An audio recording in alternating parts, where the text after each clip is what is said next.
I will day and night I will have to do experiments with whatever my objective. Like my objective is for SAP HANA. Day and night I will have to continuously think about it. I need to be very much innovative in that.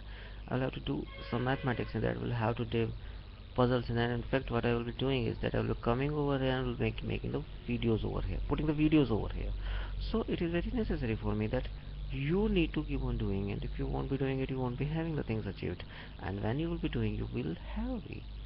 You will continuously doing it, and you will not be faltering. So just keep on doing it, keep on doing it, and keep on doing it. So write down some math questions, make some math questions and put it on the website, become popular and then make some blog, make some puzzles in it. You will be making some puzzles in it, definitely you will be having the things done it. Otherwise it would be very difficult for you to be the part of it. So just keep on doing it, just keep on having some experiments.